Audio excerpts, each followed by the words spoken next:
Anna's just fine. That's it. All right. My name is Anna and I am an alcoholic. Um, yeah, I feel so weird not hearing y'all. I don't know what I'm doing. From what I knew, there were supposed to be other three committee members here. I think I'm the only one here, so I'll just start with my sobriety date, which is December 1st, 2018, which is also my belly button birthday.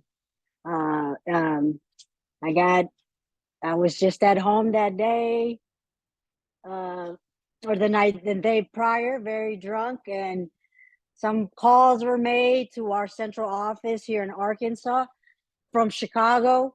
So somebody, an alcoholic from Chicago, actually called for me to get me some help, and it's kind of how it all started.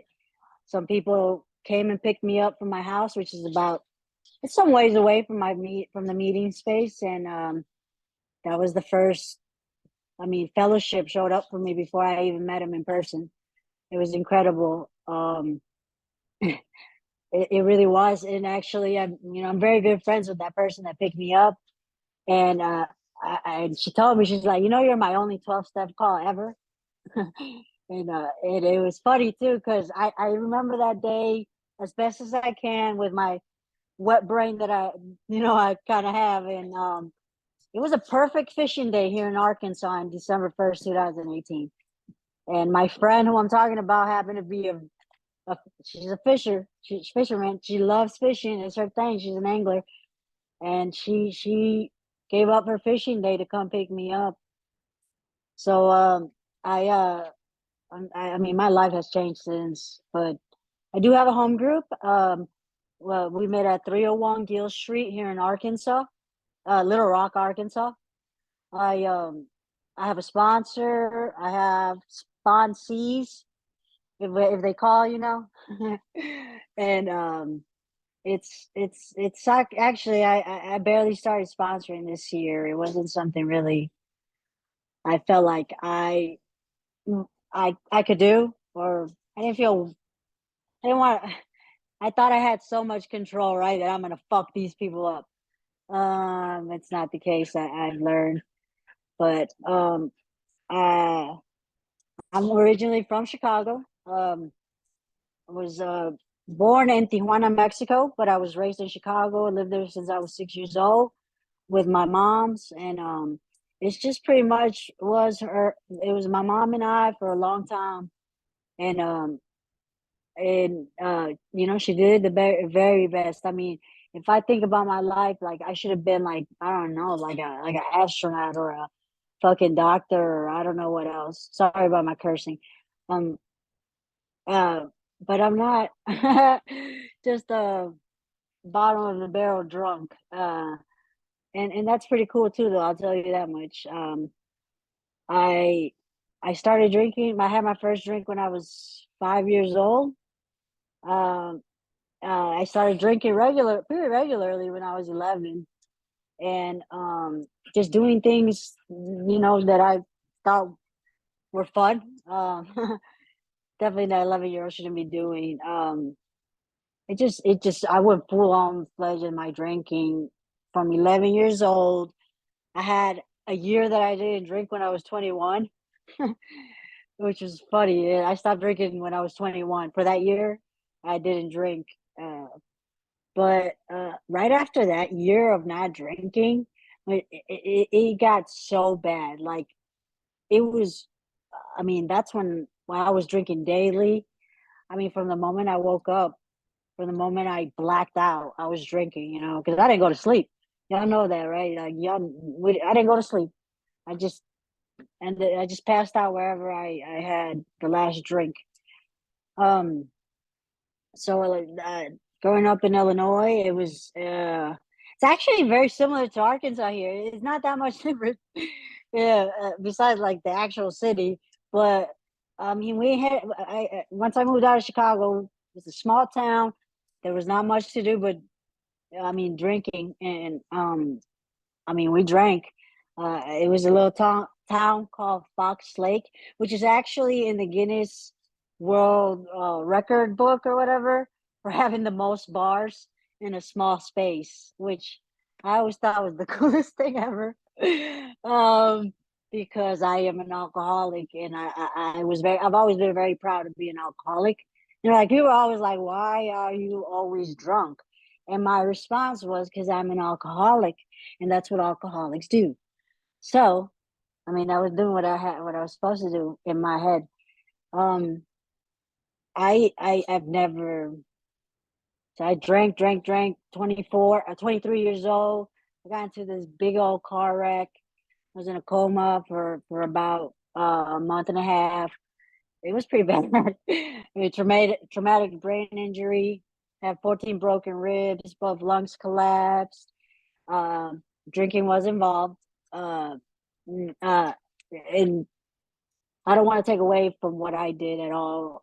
You know, something was put in my drink as well, which is all consequences of my actions. I put myself in a situation that could have really, really been avoided. But that happened, and I did not stop drinking. I mean, I was at that time I was 23, and I mean, I was out of the hospital. I remember going to a Padres game because this happened in California, and I was so drunk because I was with my dad, and we were in box seats, and there was free beer and free hot dogs. So I was beered up and hot dog up. You know what I mean? Like I was having a good time. I look back at pictures of that day. Oh my god, it looked so it's so embarrassing. Um, I've hidden those pictures actually because it was so embarrassing how it's just so I bounced back and forth, California, Chicago, uh, and then somehow I end up in Arkansas in 2015. And I tell you guys, I've never ever met people who drank like me till I came to Arkansas. It was awesome. I mean, like I have found my people here. The neighbor across the street, he was just some hoodlum guy, and I like hoodlum stuff. And it was just, I mean, I got into, you know, some outside issues on my time here in Arkansas, which I hadn't done before. I mean, that's incorrect. I hadn't done regularly before, you know what I mean? Like, but I really got into it, which only progressed my drinking so much more. I mean, it was so bad. It was really bad here in Arkansas. So I lasted about 3 years of some good drinking, and that's when I bring you back to that. You know, people picked me up and took me to my first meeting, and it was a speaker meeting. I don't remember the words, but like I remember the person. And to me, I mean, you know, right now I'm a painter. I paint houses. I paint anything. You want your dog painted? I'll figure it out. But I paint stuff, and you know, the speaker is a doctor. Like, I mean, there was this doctor up there, pretty much like telling everything I ever felt, everything. I said I don't remember. I don't, but I can never forget what I felt that night, and it was a connection to humans like I hadn't felt in a long time. You know, um, and I haven't left since that day. Um, you know, I got a sponsor when I first got in here. I didn't work the steps right away. I wish I could say I did. It took me about a year. I got a year of sobriety, and somebody's like, "Dude, you gotta do these steps, or you're gonna get drunk." And I said, "Okay, I believe you, because I mean, you got some sobriety." And then I did my fourth step. Like right on my 1 year anniversary, I sat down with my sponsor. We did my fourth step in like or fifth step in like 2 days. Um, then I kind of finish off the steps. I feel like I think maybe some can relate. Feels like that nine steps kind of like always, I don't know, it's always gonna be there for certain people. There's certain people I'm never going to see again. In you know, in the big book it doesn't say live in amends, but you hear that a lot in the rooms. I do. And I I fail a lot, guys. Like I I uh, I try my best to live in a way where I don't have to apologize, but it's progress, not perfection. And my man, sobriety has. Right now, I'm sitting in the house, this trailer where like when I was drinking, like my mom did not want me here. I was on two cushions that gave me like this weird rash on my face. It looked like it was eating my face, dude. And like I was just sleeping in a corner of this house. And my mom's like not wanting me here. But I never left. And and now I get to live here with my wife. And I mean that's the program. That's completely the program. I got my wife, my dogs in the same house that I was not wanted in. Um I mean and I mean, ARKYPAA. I don't know if y'all know ARKYPAA. Maybe some of you are coming to ARKYPAA. I hope to see some of you all at ARKYPAA. ARKYPAA is the best conference. Maybe for me it is. It changed my life. CircuitPaw was actually the first conference I got to join, be a part of. Little Rock 2019. I joined the committee a little late, but um, uh, it was here at Little Rock, and oh my god, dude, like there was like 700, 800 people for that conference here.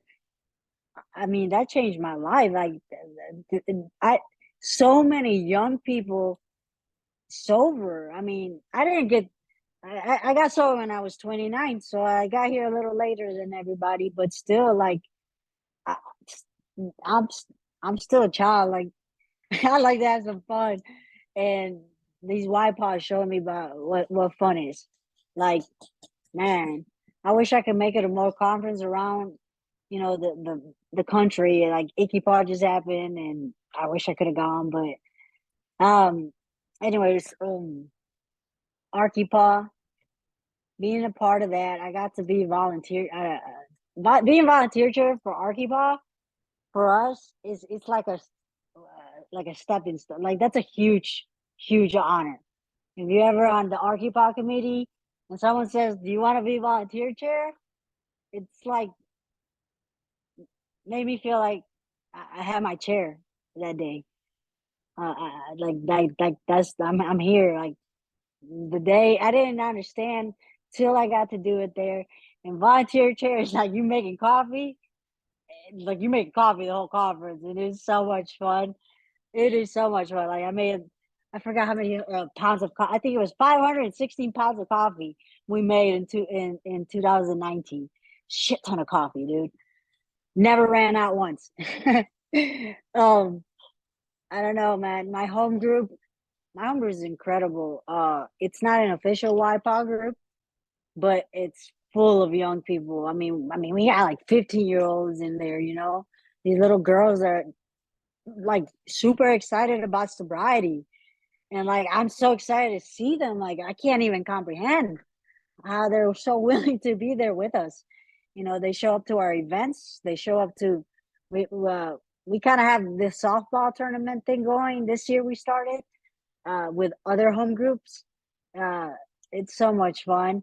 Um, that that we have barely legal here, and that was my home group for the first like year and a half of my sobriety, which is, I mean, those people are incredible. Like there's some really strong sobriety there. It blows my mind. I mean, so you probably know Steve H. I mean, that's my guy, man. Like that guy's amazing. I mean, perfect example for me of what someone in AA is. Not perfect, but for me, it is a perfect example. Um, I'm not sure what else I got. I know that was so scattered. I'm sorry. Really, I don't speak too much. I chair meetings and stuff, but like speaking is not my strong suit. Like I didn't realize there were gonna be that many people here too. Um, I Alcoholics Anonymous. I mean, I have a purpose for living today because of now. I mean, Alcoholics Anonymous and Young People's AA. Like I mean, the YPAW is something that sometimes I wonder, like, yeah, am I too old for this? Like, what, I don't know. But then I stop because, in the book it says my experience can help others. I was a young person who drank, you know, and I know that my experience, if wanted, is there for others. And um, I'm really grateful. Y'all reached out to Patrick. I wish he could have been here as well. Thank you guys for letting me share my scattered thoughts. I hope that some of you come see us here in Arkansas, here in Little Rock. We have such great sobriety here, as I'm sure you all do as well. So if you guys are ever here in Little Rock, please contact any of us. Contact me personally. We would love to have you. There's so many meetings here, guys, and really hope to see many of you at ARKYPAA, which is October 12th through the 15th up at Petty Jean Mountain. There's still a few cabins left. We have camping. How was y'all? I would camp, honestly. Camping is, it's on the side of a mountain, guys. On the side of a freaking mountain. You wake up, I come out of your freaking tent, and it's just like, come, just come, please. I would love to personally meet all of you. Thank you guys so much. I really appreciate it, and I love you guys. Thank you.